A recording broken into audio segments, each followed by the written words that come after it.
Chapter 6 of George's Marvellous Medicine. Brown Paint.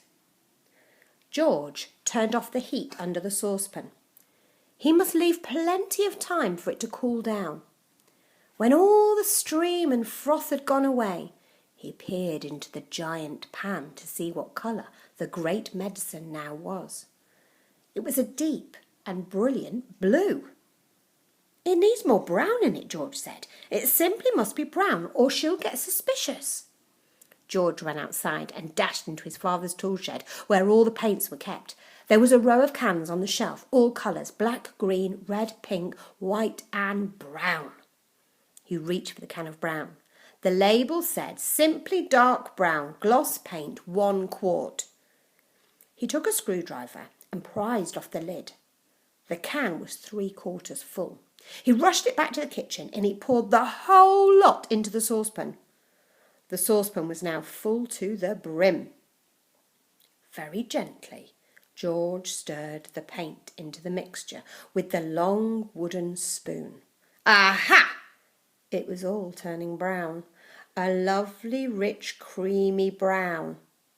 "Where's that medicine of mine, boy?" came the voice from the living room. "You're forgetting me. You're doing it on purpose. I shall tell your mother."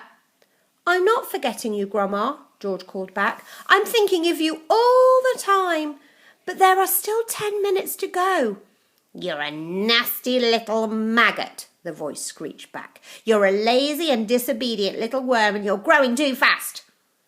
Grandma fetched the bottle of Grandma's real medicine from the sideboard.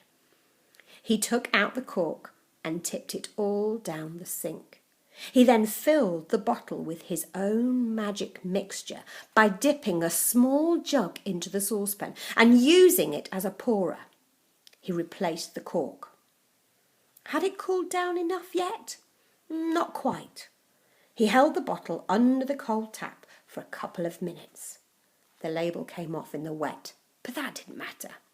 He dried the bottle with a dishcloth. All was now ready. That was it.